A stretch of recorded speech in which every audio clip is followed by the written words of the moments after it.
अस्सलामुअलैकुम वरहमतुल्लाह। कैसे हैं आप सब लोग? ठीक है। लास्ट टाइम हम चैप्टर नंबर कौन सा पढ़ रहे थे? Chapter number 10। और इसमें कौन सा टॉपिक पढ़ रहे थे? 10.1 सिंपल हार्मोनिक मोशन। और इसमें दो टॉपिक्स हमने डिस्कस किए थे, mass attached with the spring और उसके बाद बॉल एंड बाउल। और उन दोनों में हमने ये प्रूव किया था कि mass attached with spring B and ball and bowl B जो है वो किस मोशन को शो करते हैं? सिंपल हार्मोनिक मोशन को। वाइब्रेशन का अल्टरनेट वर्ड क्या था? ऑसिलेशन।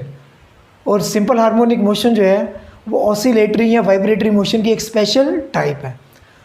आज जो हम नेक्स्ट टॉपिक को कवर करेंगे वो टॉपिक है motion of a simple pendulum. सबसे पहले हम देखते हैं कि सिंपल पेंडुलम बनता कैसे है। सिंपल पेंडुलम बनाने के लिए क्या करते हैं कि हम एक बॉब कंसिडर करते हैं। इस बॉब को एक थ्रेड के साथ बांध के एक सरफेस के साथ हम टाई अप कर देते हैं।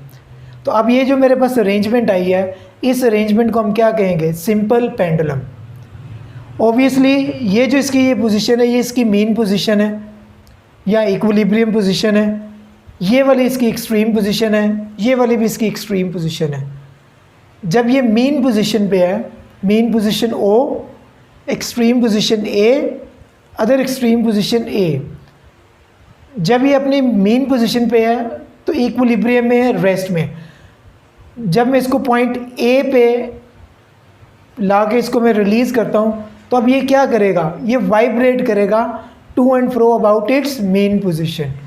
और ओबियसली जब इसकी वाइब्रेशन होगी तो there will be definitely some changes in its velocity and acceleration as well.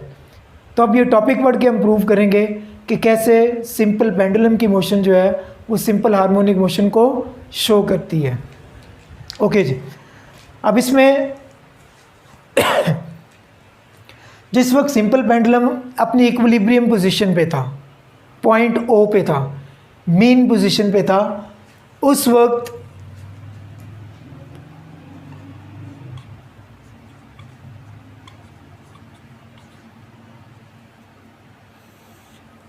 इस पे कोई भी फोर्स एक्ट नहीं हो रही थी। इन अदर वर्ड इस पे कोई भी रिजल्टेंट फोर्स या नेट फोर्स एक्ट नहीं हो रही थी। रीज़न उसकी क्या थी कि अगर उस डायग्राम को हम गौर से देखें तो अपवर्ड डायरेक्शन में और डाउनवर्ड डायरेक्शन में, डाउनवर्ड डायरेक्शन में क्या एक्ट कर रहा है? Weight of the Bob acting vertically downward. और अपवर्ड डायरेक्शन में क्या एक्ट कर रही है? Tension of the spring. ठीक है जी। सो वेट एक्ट कर रहा है downward and tension of the string act कर रही है upward. So in this way वो दोनों एक दूसरे को क्या कर देंगे? Cancel out. So there will be no net force and at point O bob will be in its equilibrium position. Okay. अब जब मैं इसको डिस्प्लेस करता हूं एट पॉइंट ए,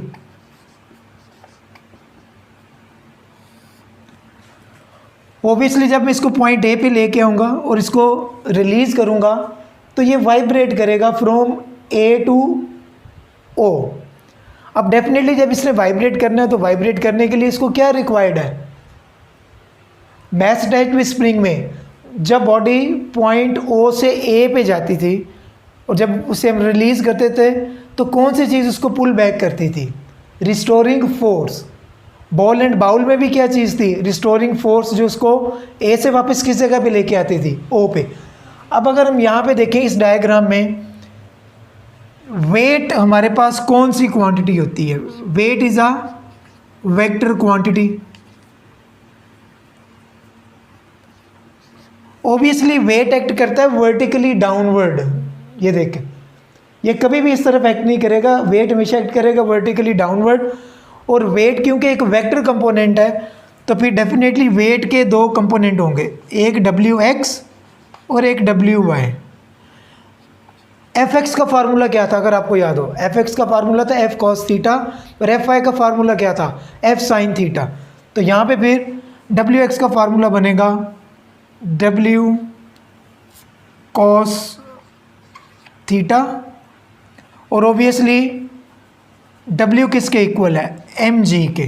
सो एम जी कॉस थीटा जबकि दूसरा जो है डब्ल्यू वाई का क्या बन जाएगा, एम जी साइन थीटा। अब अगर अब इस डायग्राम पे कंसंट्रेट करें तो ये है जी स्ट्रिंग, ठीक है जी।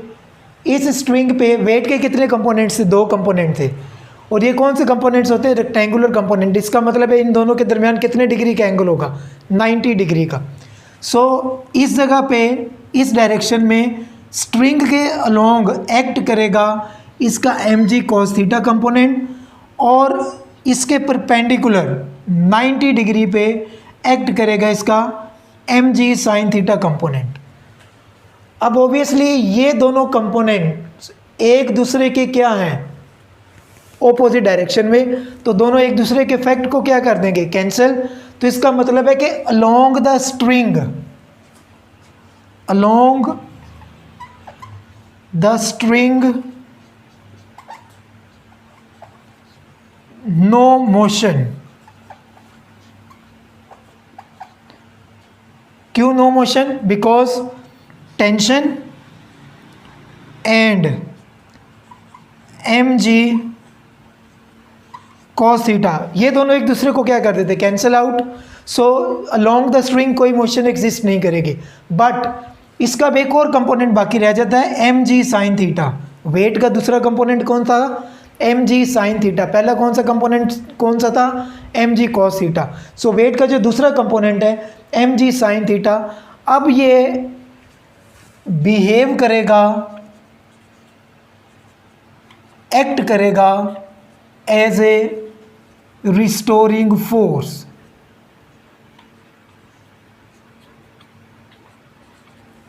कौन सा component, M G sine theta act करेगा एज ए रिस्टोरिंग फोर्स, और ऑब्वियसली फिर वो बॉब को पॉइंट ए से किस तरफ मूव करवाएगा, पॉइंट बी की तरफ। ओके, अब जैसे जैसे बॉडी मूव करेगी एक्सट्रीम पोजीशन से मीन पोजीशन की तरफ, तो उसकी स्पीड क्या होती जाएगी, ज़्यादा होती जाएगी, और डेफिनेटली पॉइंट ओ पे पहुंच के it will attain its maximum speed.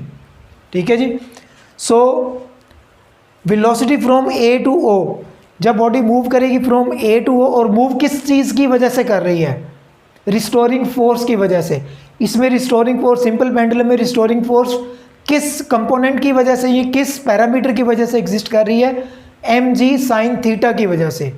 M G cos theta की वजह से क्यों नहीं कर रही थी, क्योंकि एम जी कॉस थीटा टेंशन के साथ क्या हो गया था, कैंसिल आउट, तो इसलिए वो एग्जिस्ट नहीं करेगा, उसके लॉन्ग बॉब जो है वो मूव नहीं करेगा। सो बॉब मूव करेगा in the direction of M G sine theta, जो कि डेफिनेटली क्या प्रोड्यूस कर रही है, रिस्टोरिंग फोर्स। सो जैसे जैसे बॉडी मूव करेगी from A to O, speed increases, और पॉइंट ओ पे पहुंच के इट विल अटेन इट्स कौन सी स्पीड, मैक्सिमम स्पीड। शाबाश। अब पॉइंट ओ पे इसको पहुंच के क्या हो जाना चाहिए था, स्टॉप कर जाना चाहिए था, बट किस चीज़ की वजह से ये पॉइंट ओ पे स्टॉप नहीं करेगी। Mass attach to the spring के साथ भी हमने पढ़ा, बॉल एंड बाउल में भी पढ़ा, कि जब बॉडी या बॉल मूव करता था ए से ओ की तरफ, तो पॉइंट ओ पे वो स्टॉप नहीं करता था, किस चीज़ की वजह से, due to inertia. So point O पे ड्यू टू इनर्शिया जो बॉब है वो मूव करेगा टूवर्ड्स पोजीशन बी या पॉइंट बी, और डेफिनेटली जब ये पॉइंट बी की तरफ मूव करेगा तो ऑब्वियसली इसकी स्पीड ग्रेजुअली क्या होती जाएगी, डिक्रीजेस। वाई, क्योंकि इसमें क्या एक्ट कर रही है, कौन सी फोर्स एक्ट कर रही है, रिस्टोरिंग फोर्स। तो उस रिस्टोरिंग फोर्स की वजह से जैसे जैसे बॉब मूव करेगा ओ से टूवर्ड्स बी, इसकी स्पीड क्या होती जाएगी, decreases. So O to B speed decreases, और एट बी डेफिनेटली स्पीड इसकी रिड्यूस होके किसके इक्वल हो जाएगी, ज़ीरो के, और बॉडी किस स्टेट में आ जाएगी, बॉब किस स्टेट में आ जाएगा, रेस्ट में। अगेन व्हाट हैपन्स, वेट कौन सा कौन सी क्वांटिटी थी, वेक्टर क्वांटिटी थी। कितने कंपोनेंट्स थे उसके, दो, एक mg cos थीटा और दूसरा क्या था mg sin थीटा। सो mg cos थीटा के अलोंग तो फोर्स एक्ट नहीं करेगी क्योंकि वो टेंशन से क्या हो गया कैंसिल, और mg sin थीटा अगेन क्या एक्ट करेगी as a restoring force. So again वो उसको पुल बैक करेगी from b towards o। Again o पे वो स्टॉप नहीं करेगा ड्यू टू इनर्शिया, और फिर ये मोशन अपनी कंटिन्यू करेगा फ्रॉम o टू a। फिर अगेन रिस्टोरिंग फोर्स एक्ट करेगी और ये मूव करेगा from a to o to b। तो इस तरीके से सिंपल पेंडुलम जो है वो अपनी मेन पोजीशन के अराउंड क्या करता रहेगा, वाइब्रेट या ऑसिलेट। ओके, अब देखते हैं कि इसके अंदर एक्सेलरेशन। ओके जी, acceleration from a to o। Obviously जब बॉडी मूव करेगी फ्रॉम a टू o तो फिर एक्सेलरेशन की डायरेक्शन भी किस तरफ होगी, टूवर्ड्स द मीन पोजीशन। क्यों, क्योंकि उस डायरेक्शन में क्या एक्ट कर रहा है, रिस्टोरिंग फोर्स का पैरामीटर, और वो रिस्टोरिंग फोर्स का पैरामीटर कौन सा था, mg sin theta. So acceleration will be always directed towards mean position. So when Bob moves from a to o it's acceleration will be always directed towards mean position. o पे stop नहीं करेगा, o से वो किधर move कर जाएगा, towards b, और जैसे ही वो o को स्किप करेगा, o से मूव करेगा towards b, again restoring force act करेगी और फोर्स की वजह से क्या प्रोड्यूस होगा इसमें, एक्सेलरेशन, और उस एक्सेलरेशन की डायरेक्शन भी किस तरफ होगी, towards the mean position. So acceleration will be always directed towards mean position।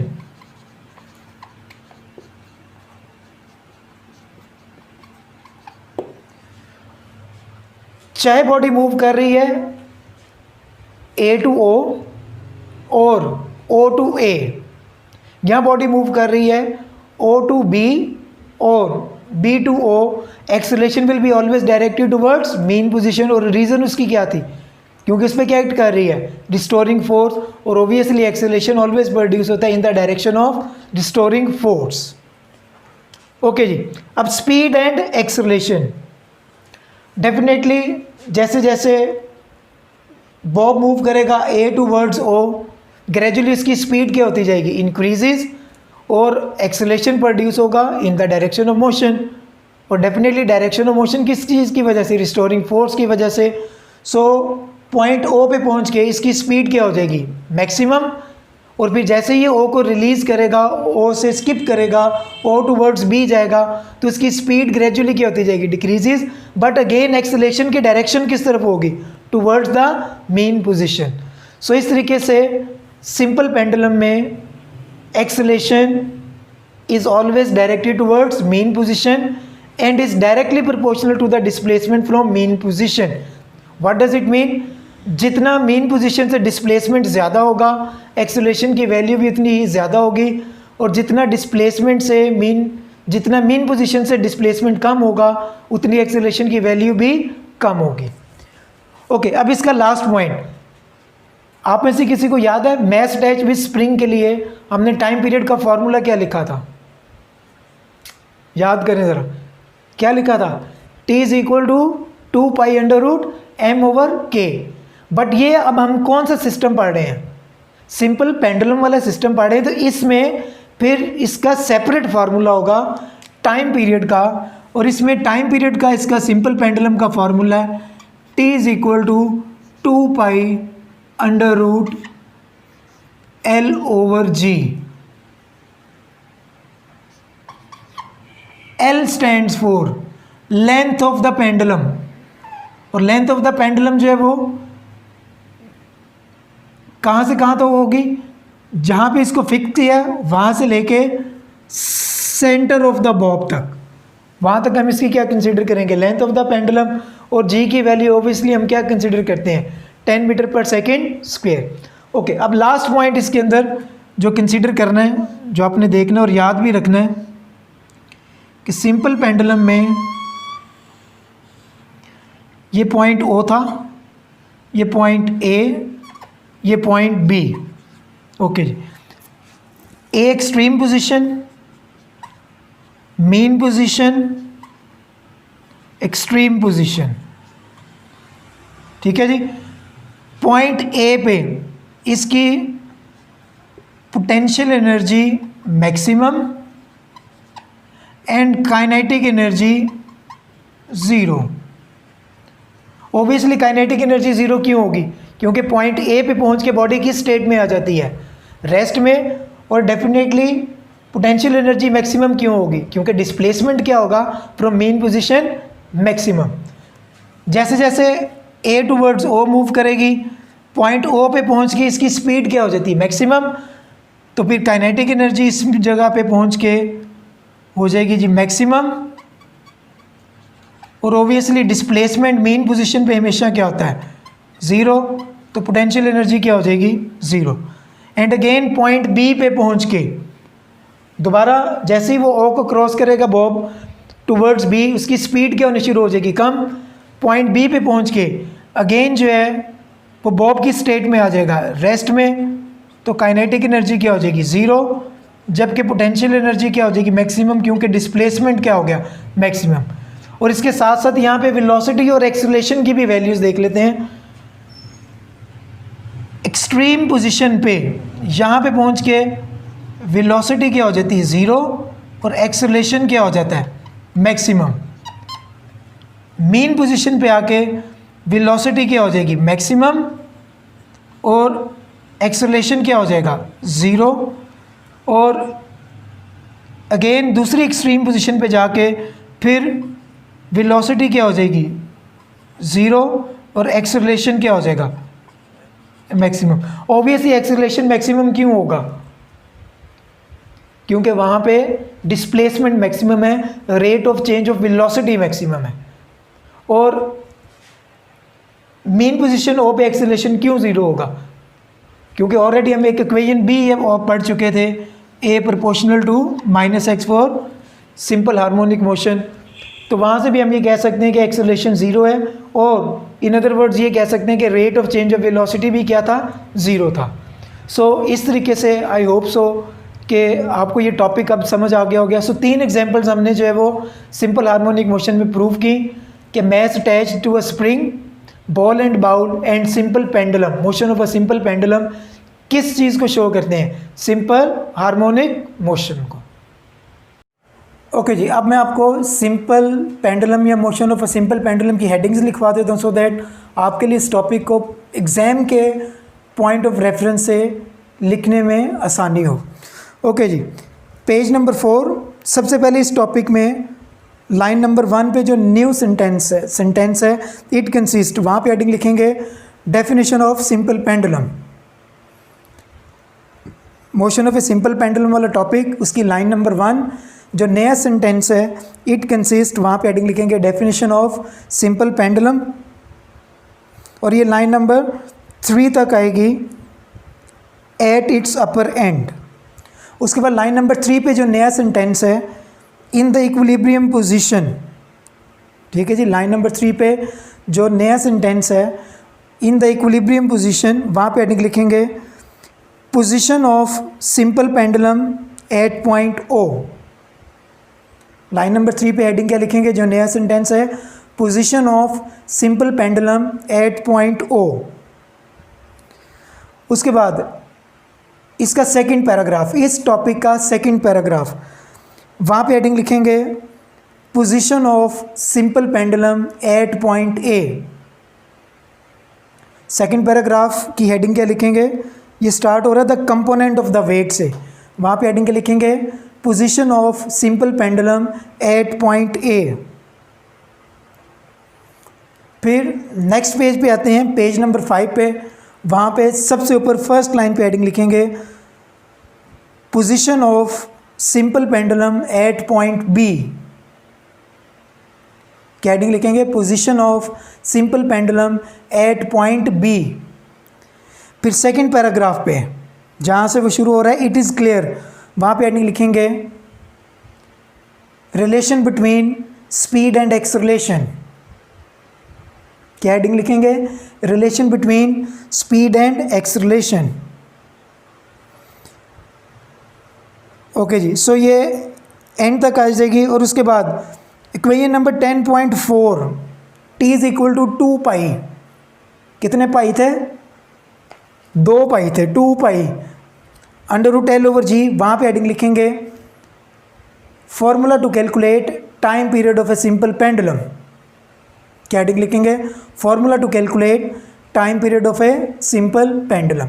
तो इस तरीके से इस टॉपिक की हेडिंग्स भी आपको मैंने लिखवा दी और टॉपिक भी एक्सप्लेन कर दिया।